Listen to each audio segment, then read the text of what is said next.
A small landlord in New York is sick of being painted as the villain and is considering moving to Florida to be treated better. I'm Tony, and this is Real Estate Investing and Landlord News.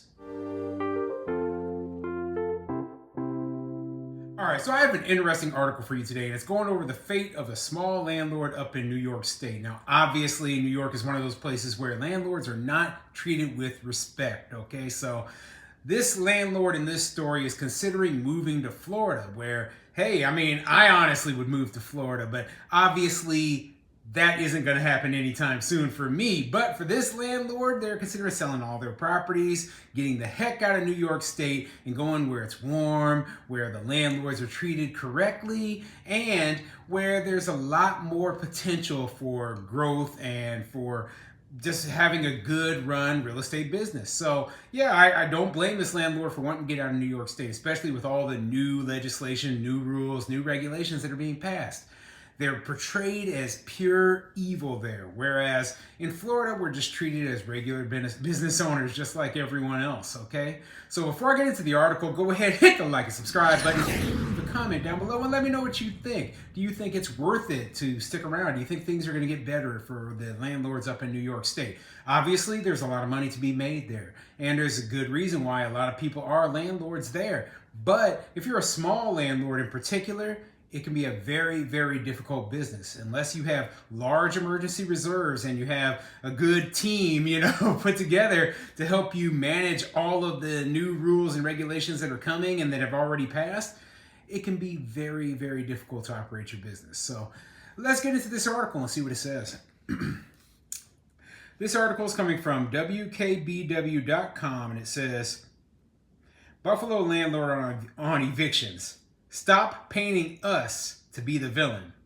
Looking for solutions, not evictions. And this article has a video with it, and I'll play part of that video for you right now. Well, Jeff, I learned a lot today about what it's like to be a landlord here in Buffalo. I talked to the man who owns both of these properties on either side of me. He says he has some great tenants who live here and who always pay their rent. But he says this property a little bit more of a problem for him, a bit of a fixer-upper, and it's rising in costs. And between those rising costs and negative attitudes toward landlords, he's fed up.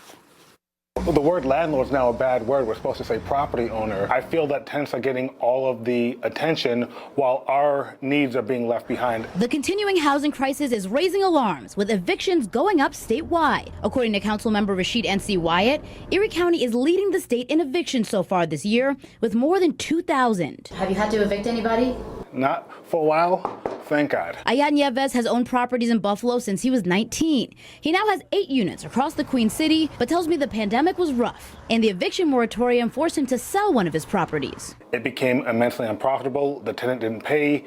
I just couldn't afford to continue to maintain the property without receiving rent. All right, you saw the video. Now let's get into the article. Evictions are processing every day in Buffalo City Court at a rate that's ringing alarm bells for one Buffalo Common Council member. This is crisis that's coming forth. The tsunami of evictions that no one wants to see, said Rashid N.C. Wyatt, who represents the University District. Evictions filed in all of 2021, 5,226. Evictions filed in all of 2022, 19,956. Eviction warrants so far in 2023, 2,743. So yeah, there has been a big increase, but keep in mind that New York State did end its eviction moratorium later than a lot of the other states did. So that might be part of the reason why, there was a 4-fold increase in the number of eviction filings from 2021 until 2022. He suggested reinstating the COVID-era eviction moratorium in certain zip codes, like the 14215, and written to Governor Kathy Hochul asking for more resources. One local landlord says he completely disagrees. Any future moratoriums should be met with 125% of anticipated funds set aside, said Ayad Nieves, who's owned properties in Buffalo for more than a decade. Nieves hasn't had to evict anyone in a while, he tells 7 News' Taylor Epps as he knocks on wood. But he says the pandemic was rough and the eviction moratorium forced him to sell one of his properties. So yeah, this is a small landlord. had to sell one of his properties because of the eviction moratorium, because of not getting paid rents, because of the financial distress that he's experienced. And I agree with him. If they want to have an eviction moratorium, they better have the funds available immediately for all the landlords who are not going to get paid.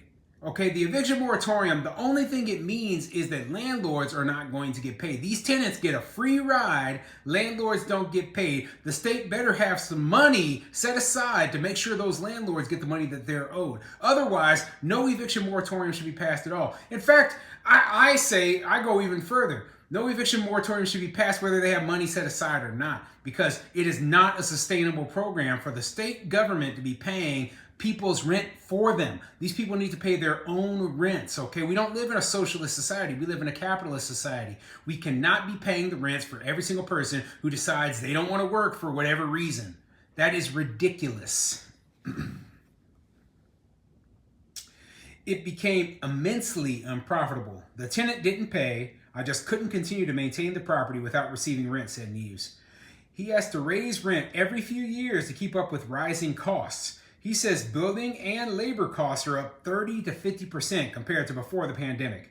Roofs that used to cost me $12,000 are now costing me $18,000. And I felt that. When I had to pay 50% more for the same roof, it was hard. Stop painting us as the bad guy. Let's work together, said Neves. And he's absolutely right. I've covered this many times before. Utility costs have increased. Maintenance costs have increased. Capital expenditure costs, such as the roofs that he just said, they have also increased. Because guess what? When they put a roof on the house, the labor costs have gone up. The labor costs are more expensive. They have to pay people more, and that leads to the cost of putting the roof on the house to be much, much more expensive. And as you can see, if it was $12,000 before and it's $18,000 now, that means it's 50% more expensive to put a new roof on this house. Yet they say, oh, landlords, they could cover the cost, as though we don't suffer the same effects of inflation that the tenants are facing. That's why we raise our rents. When they say, oh, well, we want the landlord to pay higher property taxes, all of a sudden, they don't seem to understand that where do you think we're getting this tax money from? We have to raise our rents. We need to be paid the money that we're owed. And they are putting an eviction moratorium out there, which is telling the tenants they don't have to pay. So that's ridiculous. That is absolutely ridiculous. It is not our fault that there is inflation right now. There's inflation everywhere. Everyone is suffering. And there is no way that we can take a loss while the tenant doesn't take any sort of loss. Wyatt says that's exactly what he wants to do. That's what I want to hear from the governor, and I hope she'll support us in looking at ways to help those mom and pop landlords who are suffering, as well as tenants who are really under stress, said Wyatt. Neves says most, if not all, of his tenants are low income, and it's not about the rent. It's about education, resources, and opportunity. They need access to better quality jobs and job training. That would help them, because if you're only making $24,000 a year, the rent's always going to be too darn high. The utility's always going to be too high, and it's going to be difficult for everyone, Neves said. And that is a very good point that he brings up, and something that I have mentioned before. No matter what the rent is, no matter if the rent is rock bottom, there's always going to be people who the bill is too much. It's always going to be too high for them because they just don't make enough money. The best way for them to be able to pay their rent is to work on getting their income up, not by the government just giving them money. That's not the best way to help them. The best way is to get their income up, and that is by working on their financial education. That would be the very first thing I suggest. Simply put, it doesn't matter what your income is. If you're living beyond your means, then you will not be able to pay your bills on time. So financial education, get the Dave Ramsey program, get things figured out, and then live within your means. And then after that, I suggest you work on getting your income up by, finding jobs that pay better, getting education, etc., that help you get higher paying positions.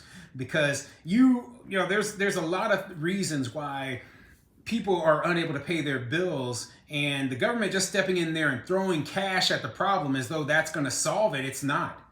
those people will have the exact same problem 10 years from now if they don't fix the underlying issues of why they are low income, okay? And that could be financial education. That could be because they just, spend the money on wrong things, okay? That could just be because they are just bad people and they don't give a darn about the landlord. But whatever the reason is, it doesn't matter, okay? Not to me.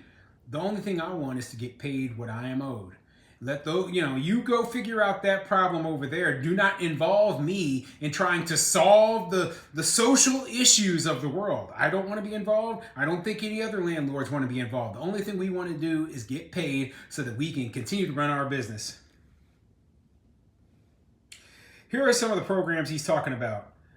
Lead grants from Erie County to help landlords, Empower New York program for tenants, financial education for tenants. If nothing changes, he says, the idea of moving to Florida and starting fresh sounds better every day. Hey, just go, man. Okay? You're going to go. If you want to go, just go. Because simply put, things are not going to change in New York the way that you want.